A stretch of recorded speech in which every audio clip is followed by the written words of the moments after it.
All right, today we're jumping into a book that has literally changed millions of lives with one simple but incredibly powerful idea. It's Attitude is Everything by Jeff Keller. We're going to dig into how this one single concept could be the key to unlocking the life you've always wanted. And it all starts with the author's own pretty surprising journey from rock bottom. At its core, the book makes this one huge promise. Change your attitude and you change your life.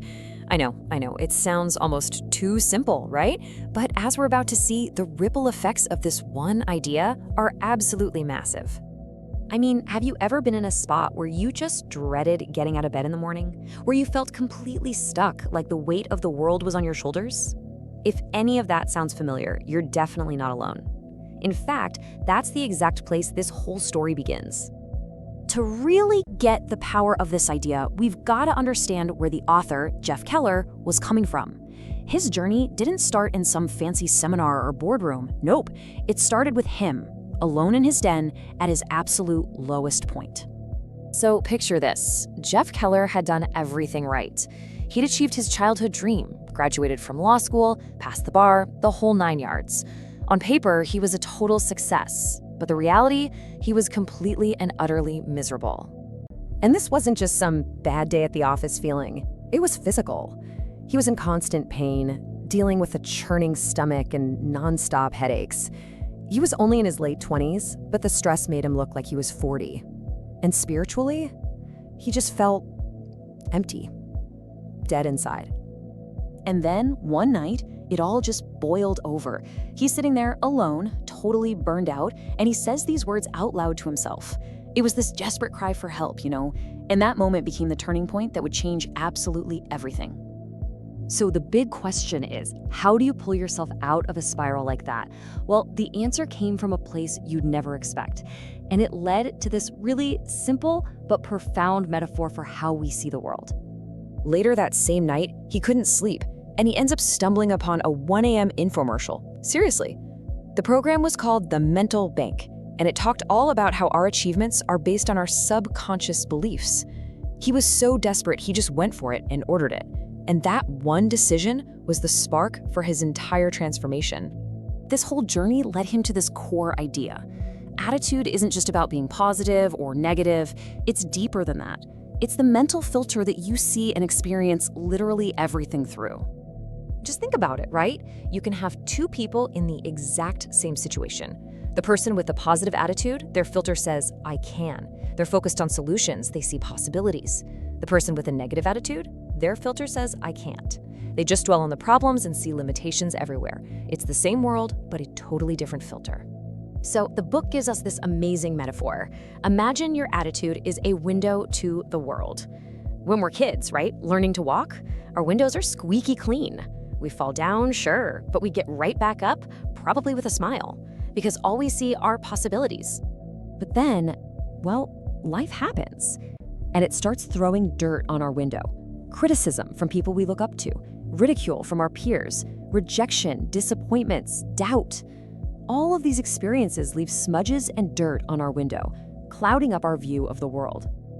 And here's the thing, so many people go through their whole lives with a filthy window, not even realizing they have a choice. They think the world is just a gloomy, dirty place, but you can choose to clean it.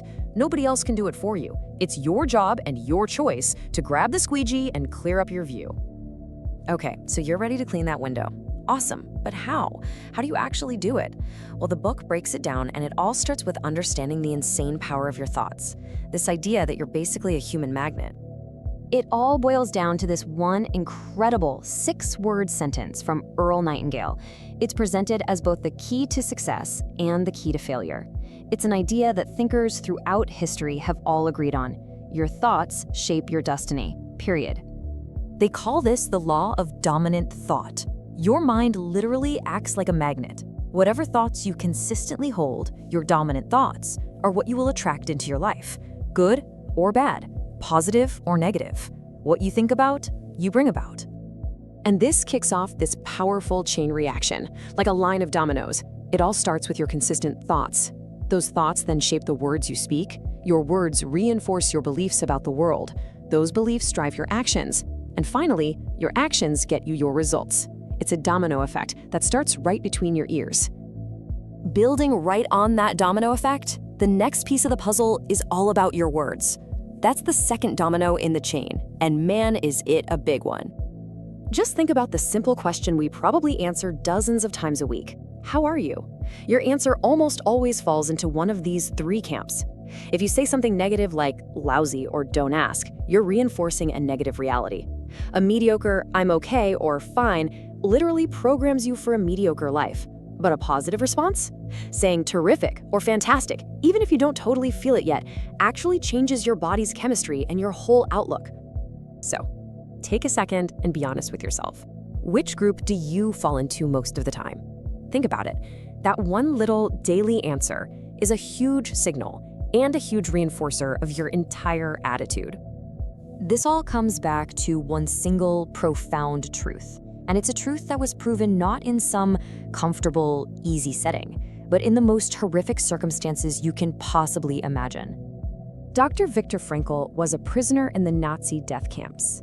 He lost his home, his work, his entire family. He endured starvation, cold, and brutality that's just unimaginable. And yet, from inside that hell on earth, he observed that people still had a choice.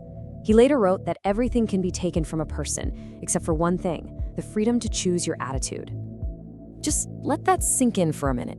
If Dr. Frankl and other prisoners could find a way to choose their own attitude in the face of that kind of horror, what does that say about our own ability to take control? It's the ultimate proof. Our circumstances don't determine our attitude. Our choice does. So, in the end, it really is that simple. Your attitude is your window to the world. You and only you are the one who decides whether to keep it clean or leave it dirty. So the only question left is, what story will you choose to tell yourself, starting right now?